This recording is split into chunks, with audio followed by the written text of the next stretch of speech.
In the world of Mistborn, the Lord Ruler has created supernatural police, the church, and the state, all to impose his will upon the people for over 1,000 years.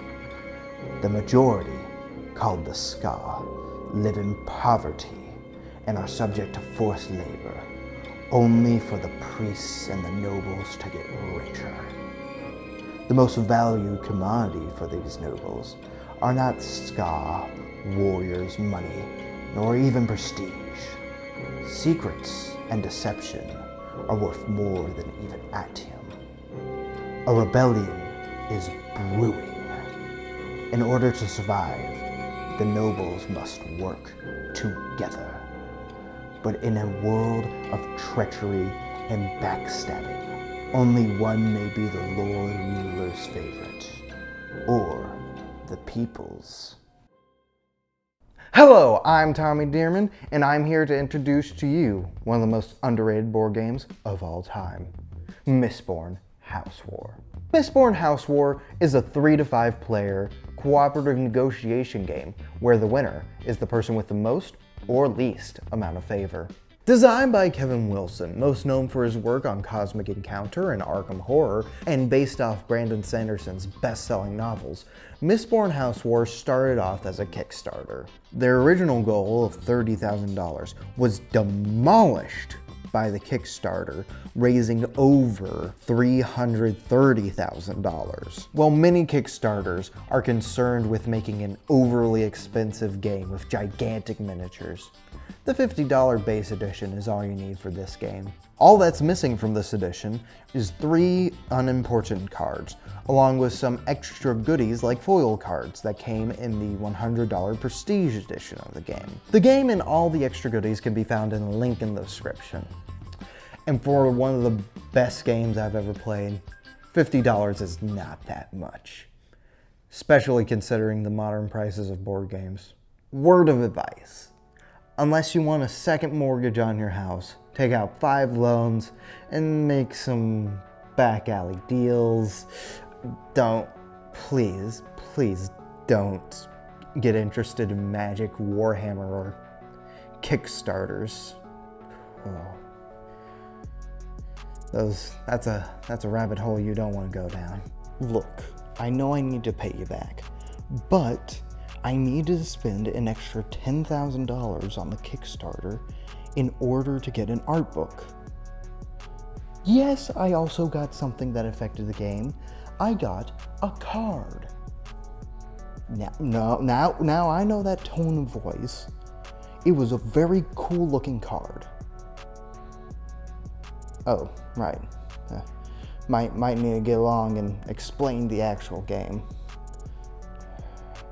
Hopefully this makes back some of the money I lost. At the start of the game, each person is dealt a character sheet.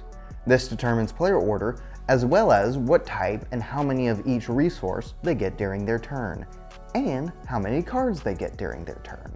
There are 6 resources in the game: warriors, Ska, prestige, money, food, and atium, the wild token. You can also trade any 2 of your resources for a different one.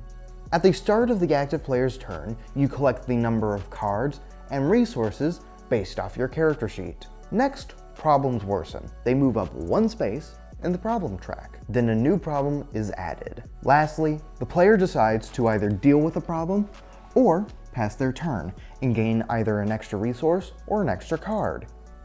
The Inquisitor token is then passed on to the next player. In order to win the game, players must spend resources on problem cards in order to gain favor.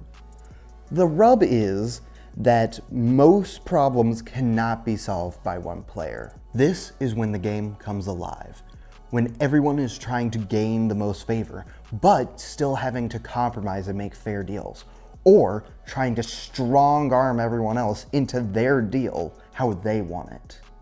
You can promise anything extra for your deal, but all future agreements are non-binding. So if I said, hey, if you help me out on this deal, I'll give you an extra warrior, I would have to give them that warrior. But if I said, I don't have that many resources this turn to give you. So at the start of my next turn, I'll give you an extra warrior. I wouldn't actually have to give them that warrior. Oh, and did I not mention that all the coins you get, all the favor you get, is actually secret? While everyone will know what amount you get, it's gonna get a little fuzzy in your head trying to count all the points everybody gets.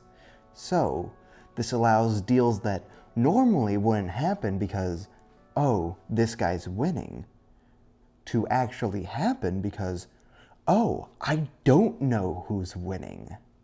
If a problem is not solved, it moves down the track, and if it ever reaches the end, it erupts. Usually something bad happens because of this, like a person getting disgrace, negative points, adding unrest, destroying a resource that there are less of them in the game, ruining a resource which no longer lets you gain that resource at the beginning of your turn, or putting a type of resource back and gaining negative points for them. The absolutely beautiful part of this is that the active player chooses which player to give the debuff to, if it doesn't apply to everybody. So you get the same amount of dealing and compromise that you usually do with the problem cards. The final problem card in the game is the Vin card. This is a great finale because it is amazing to see people either give up on their plans to try to get a few more points in, or seeing someone's plan come to fruition or completely fail. You never know exactly where the Vin card is because the game allows for modular length. It can go on for as short as an hour or for as long as 2.5. This board game oozes love for the original novel it's based off of. It has problem cards with a quote that specifically relates to what the problem is. But you don't have to be a fan in order to enjoy the game's personality or gameplay. There are 3 main types of cards. The first type of card are play at any time cards. These cards are extremely varied. You have some that can move forward or move back problems on the problem track, add or subtract from the resources required for the problem, steal some resources or gain them. There are even some that can cancel or deflect other problem cards or eruptions. There are also lasting cards. These are either played face up or face down, and usually allow for points at the end of the game, or an extra resource at the start of your turn. The last type of personality card is the Sly card. These are the most powerful cards in the game, so much so that there are only 3 of them in the entire deck. These allow a player to change a deal on a problem card after it's been finished. One of them allows you just to take all the points for yourself. The other one allows you to choose a player and let them gain negative points instead of positive. And lastly, one card makes non-binding deals binding. So, remember when I didn't have to give my friend that warrior? Well, now I do. One time, while playing the game, I was playing with a friend during the last problem, and we decided to tie the game, forcing us to win together. But I had a card that would let me gain 1 point by the end of the game. Now, everything was going to plan, but then the third person in our deal stole all the money from both of us with the Sly card, and he won handily.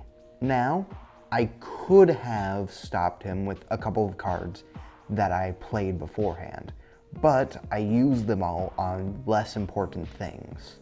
You may think I would be sad at losing or angry at the other player from stealing from me, but I was ecstatic. This is the perfect encapsulation of Mistborn House War. It wasn't me, the loud player who teamed up and made huge deals who won. It was the player who bid his time. The player who made himself not look like a target. The player who waited for that one chance to take everything for the win. However, if for whatever reason the unrest tract reaches 8, the loser will win. Moving up in the unrest tract is usually caused by certain problems either being solved or erupted. I have never really played this way. I'm usually teaching other people. But Logan loves to play against everyone else. Here's what he has to say about it. It's an ego trip. It's the catharsis of grinding progress to a halt and forcing a result you want, alongside the paranoia of gaining the dispose of the other players. The only real problem with the game is that players can find themselves excommunicated from the group.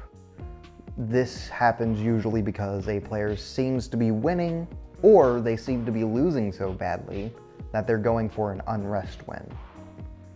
If no one helps you out during your turn, or no one will accept your help during another player's turn, you're stuck doing nothing. There are a few ways to counteract this problem. One is just telling everyone, hey, this is supposed to be a game. This is supposed to be fun for everybody. We can't let Jimmy over there rot and not play. If you're going for an unrest victory, don't make it seem like it's impossible for people to get to your negative points. Also, wait till around the middle of the game to go for the victory.